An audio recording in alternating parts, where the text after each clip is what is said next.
Oi, gente, eu sou a Jade, eu sou voluntária aqui do projeto de redação FEIMA e hoje a gente vai conversar um pouquinho sobre a vírgula, que é um elemento muito essencial da gramática.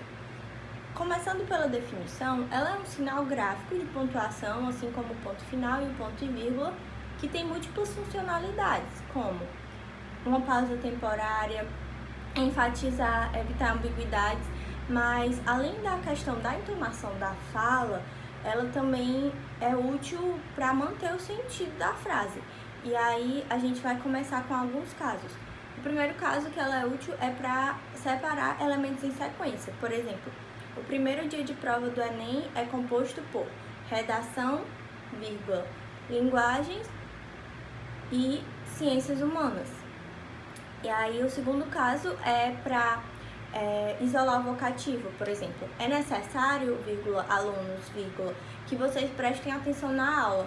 Também no caso do aposto, por exemplo, em 2018, vírgula, ano das Olimpíadas, vírgula, eu prestei o vestibular do Enem. E aí também, em caso de elipse, quando você omite o verbo, porque você já mencionou anteriormente, assim, ó, eu gosto de ir para a praia. Meu irmão, vírgula, para a piscina.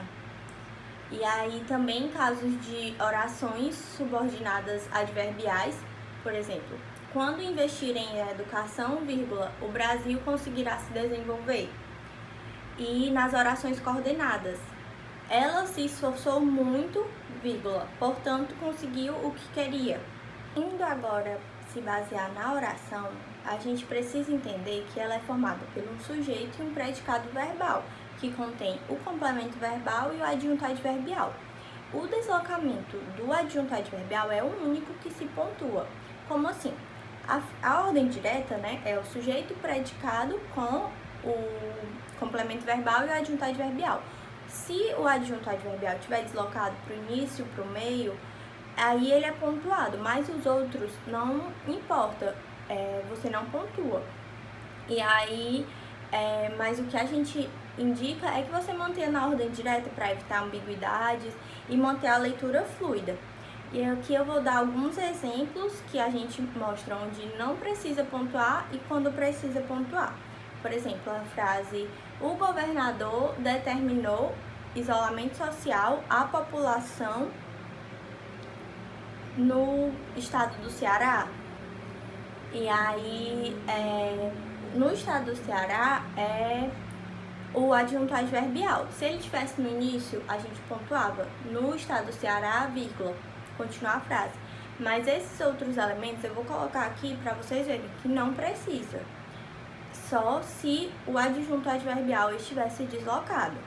E isso também é válido em predicados nominais e predicados verbonominais. Por exemplo, o pôr do sol está lindo em Fortaleza. Essa está na ordem direta.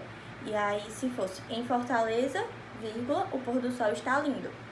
A gente pode trazer isso até para a entonação da fala. Por exemplo, você não fala João é meu amigo. Você fala João é meu amigo, com naturalidade. E também, no caso do verbo nominal, por exemplo, os alunos assistem a aula animados em casa. Você não separa, mas se fosse animados, vírgula, os alunos assistem, vírgula, em casa, porque é o adjunto adverbial, a aula, entendeu? É importante ressaltar que, caso haja dois adjuntos adverbiais, mesmo estando na ordem direta, é necessário pontuar. Voltando àquela frase, que eu só confundi um pouco, mas aqui eu escrevi certo e vou falar certo agora, que é assim: o governador determinou à população isolamento social em março, vírgula, em diversos municípios cearenses, porque em março e em diversos municípios cearenses são adjuntos adverbiais, então eles têm que estar separados por vírgulas. E também caso esses adjuntos adverbiais estejam na forma oracional. Por exemplo, os alunos comemorarão ao passarem no vestibular. Aqui tá no final, então tá ok. Agora, os alunos, ao passarem no vestibular, entre vírgulas, comemorarão, porque está deslocado. Sempre que ele estiver deslocado, a gente pontua. Nem sempre também, porque tem alguns autores que falam que o adjunto adverbial muito curto não é necessário, mas isso também é um pouco subjetivo, por isso é bom ter cuidado. Palavras muito curtas que seriam válidas, por exemplo, hoje, sempre, nunca, talvez. E aí aqui eu vou deixar alguns exemplos, mas outras como normalmente, indubitavelmente, frequentemente, já são maiores. Então, normalmente é quando é só uma única palavra e muito curta, pode ser dispensado. Está finalizando e vamos conversar sobre os casos em que é desnecessário o uso da vírgula. Por exemplo, em orações subordinadas substantivas. Por exemplo, vale ressaltar que houve desvalorização da moeda brasileira. É contínuo, não precisa de pontuação. E aqui eu vou escrever para vocês.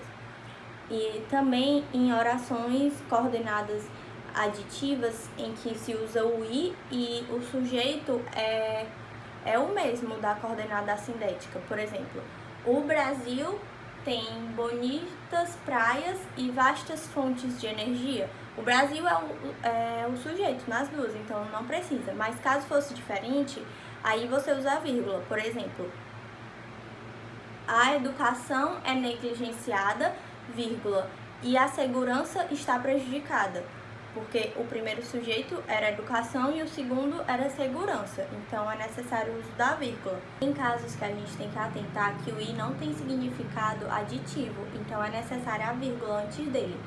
Por exemplo, no sentido adversativo, quando eu digo eu considerava uma boa opção, vírgula, e sequer foi considerada, tem um sentido de mais aí.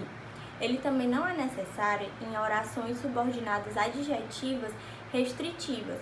Por exemplo, pessoas que são sinceras me agradam. Eu quero dizer que apenas as pessoas sinceras me agradam. Se eu colocasse entre vírgulas, eu estaria explicando e aí não seria mais restritiva.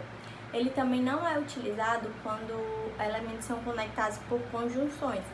Por exemplo, se eu falo que eu gosto de química, biologia, matemática e português. E aí, nesse último i, não tem a vírgula antes dele. E também após conjunções. Por exemplo, o Brasil tem grande potencial econômico, vírgula, porém não é utilizado normalmente. Após o porém, não usa a vírgula. E foi isso, espero ter ajudado. Qualquer coisa, falem comigo.